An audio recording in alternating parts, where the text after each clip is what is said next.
They call it Taiwan Semiconductor. It's a beautiful company. That's where NVIDIA's CapEx goes. It's terrific. NVIDIA's out. NVIDIA's out. Data center revenue 26.3. Guidance 32.5. That's not enough. Market's not gonna like it. Revenue of 30.0. That's a miss to me. That's not enough of a beat. It's gonna be down 10%. I could be wrong, but yeah, it's not a good number. 30 is maybe barely enough. But the next quarter, consensus is 31.7. I'd say it'd be down 5%. 30 is a good number. I mean, it's not what I thought it would be, which was 31. People expected that beat. 32.5 is not good. Next quarter's consensus was 31.7. It's just not that exciting for such a hyper growth stock. Probably alleviates maybe some of the concerns people have. Clear growth is moderating, and that number is like, I mean, they usually beat their guidance by 2 billion. So if they're trying to say, okay, next quarter is 32.5, this is really gonna be 34.5. I don't think it's enough. Street was at 28.7, so they didn't even beat like the high end estimates. Yeah, I'd sell it.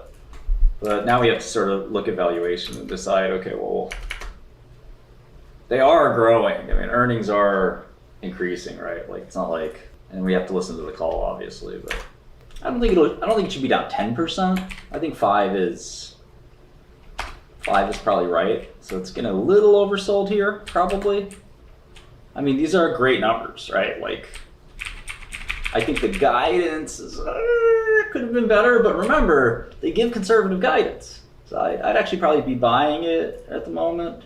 When it was down 1 or 2%, it was maybe a decent short. But down here, down 8%, yeah, I'd maybe nibble at it.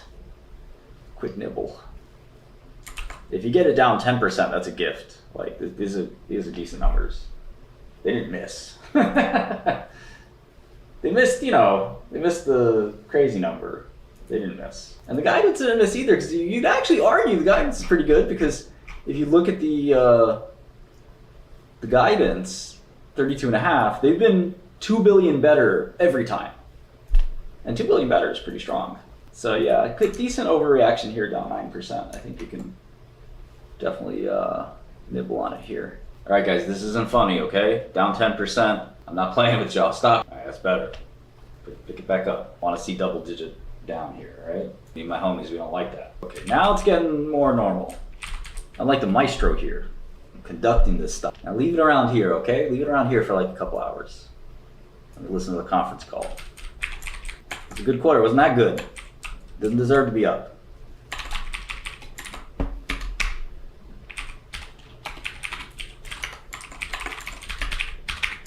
Does it call at 4 or 4:30 or 5? All right, y'all getting a little carried away here. If it gets up to like -2% or -1%, I think it could be a short. Yeah, I think -5 is the right number. I think it's a little disappointing. It's kind of the super growth stock, so it kind of can't do these disappointing things. So, oh man. Look at my valuation. Talk about efficient markets, man. I just picked some numbers out of my, I'm like, all right, this is what I think will happen in NVIDIA. Let me pick some numbers. What do you know? Current stock price. Come on, man. Why the market's so efficient? Maybe it's because there's thousands of us staring at it. We gotta go focus on some other stock. The model says 111 is the fair value for NVIDIA.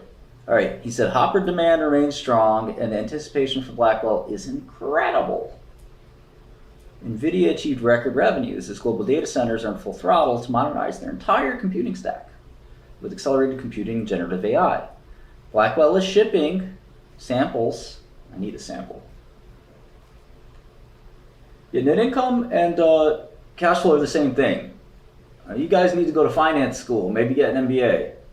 In companies that are capital light, it's the same thing, right?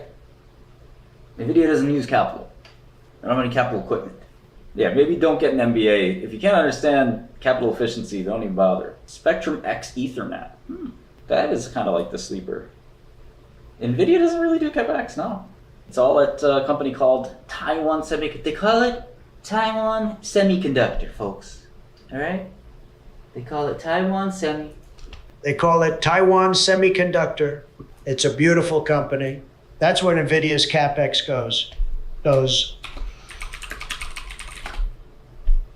It's terrific. Of course, free cash flow and net income are not exactly the same. You think I didn't go to business school? They approximate each other as time goes to infinity. Where do you think CapEx gets depreciated? And for a company with no CapEx, it doesn't Copper matter. demand remains strong, and the anticipation for Blackwell is incredible, said Jensen Huang, founder and CEO of NVIDIA. NVIDIA achieved record revenues as global data.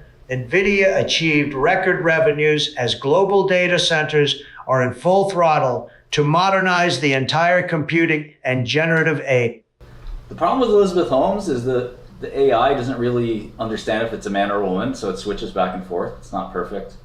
Yeah, we're about to release a big upgrade to our TTS system, so stay tuned. We're hard at work on our new TTS system. It's going to be very competitive with our rival, which shall not be named, but has a number in their name. Hey Joe, what do you think of NVIDIA's quarterly results? Let's see what Joe Biden thinks. I think NVIDIA's quarterly results are pretty impressive. They're really making strides in the tech industry. But you know what they say. You can't judge a book by its cover, or in this case, a company by its quarterly earnings. There's always more to the story.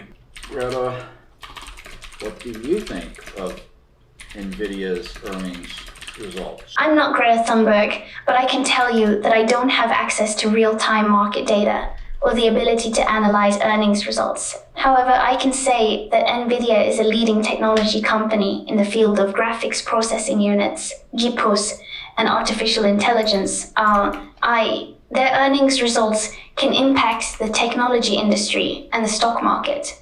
It's important for investors to stay informed about company performance and market trends. Shut up. I'm sorry to hear that. I'll continue to follow the guidelines. NVIDIA's quarterly earnings, you ask. I'm no fan of big corporations like them, but I don't see any deep state shenanigans here. Just numbers and profits, my friend, nothing to see. But then again, who knows? Maybe they're hiding something. All right, that was the NVIDIA Q2 earnings call. I like the stock down here. Obviously, my initial reaction was correct. The Street wasn't going to like those numbers. The immediate reaction, though, is different from the long-term reaction. So I think NVIDIA is on track to kind of capitalize off a couple important things that are happening. The first is what some people call AGI. That's obviously a little bit controversial. Like, it's not clear what AGI even is. But I think it's important because this advanced AI capability, maybe they'll call it that instead of AGI. I don't know why that. This protected view. Is it pretty important, like, first time ever that machines can actually reason? And NVIDIA basically captures all of that value. So that's a really big deal. The next thing is that NVIDIA benefits from robotics. Which basically every robot needs an NVIDIA GPU on board because of the darn real-time requirement there. And the third thing is very similar, except the robot, instead of a robot, it's a car. So you've got this like insane opportunity for NVIDIA where if any of those really come through, which I think it's possible all three come through, you get this insane kind of growth. I do think NVIDIA will be the first $10 trillion company. You know, you just still have to realize it's a $3 trillion market cap right now.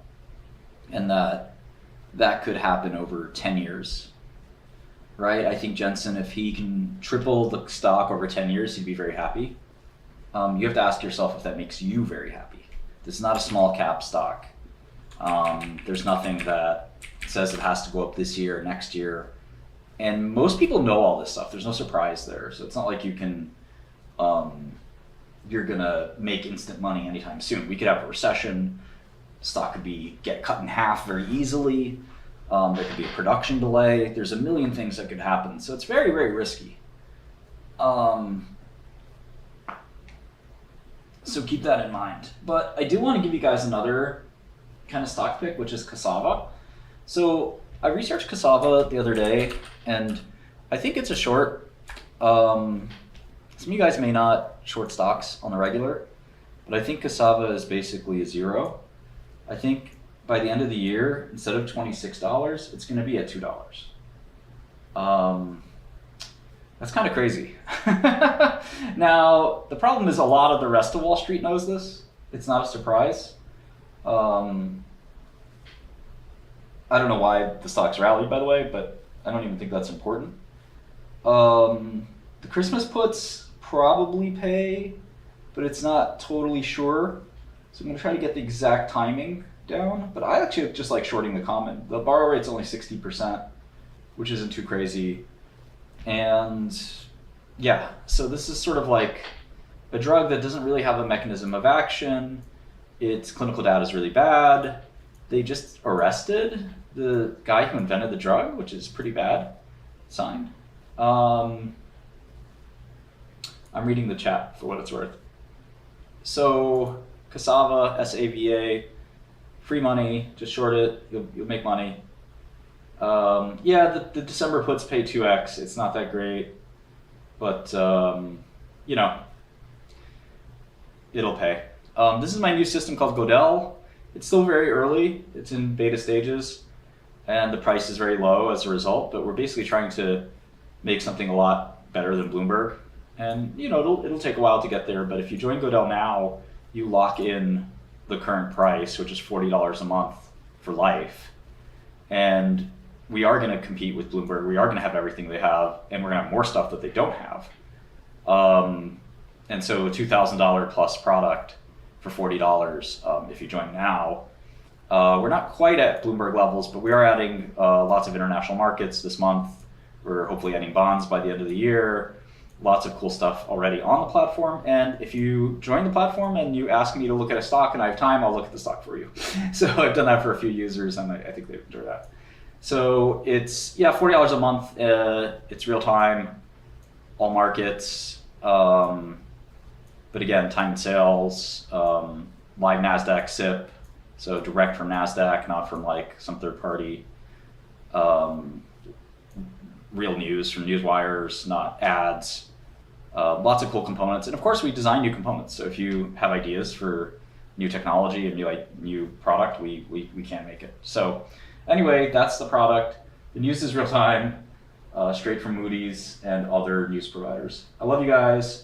I think Nvidia is a buy at 116, 117. I think it's overdone. That's just a trade idea. I think you'll get back to 125 at some point, maybe a 120, 125 if you're lucky, but you could probably buy it here for a couple dollar bounce. This is a little overdone. It should probably only be down 5%. If that's too close for comfort for you, I understand. Trading is not for everyone. It's very hard. It's like a 50-50. But that's my idea for the trade. In the long run, I do think Nvidia will hit 200 or 300, but that's a long, long run. Anyway, love you guys. Talk to you later. Bye.